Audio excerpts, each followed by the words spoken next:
Katharina Wagner saltis el aviadiloi pli ol 1000 foioin circau sia heimlando Germanio. Citiun foion, la 24-jarulino de Braunschweig cun 3 amicoi enaerigis de la flugcampo Magdeburg. Ciam si saltis de la aviadilo, subita ventego jetis sin contrau la fuselaggio.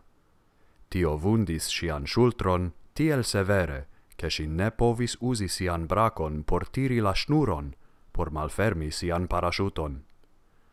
Cio sequis, la observanta flugeisto, estis quasau el Hollywooda filmo. Alia parashutistino, quiu saltis samtempe, vidis la accidenton cae sequis Katharinan. Post serio da rusae manovroi, si atingis Wagner, cae funcciigis sian parashuton.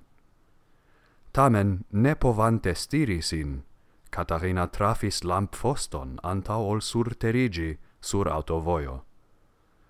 La accidento rompis unu bracon, cae vundis ambau cruroin, sed la universitata clinico en Magdeburg antauvidas plenan resanigion.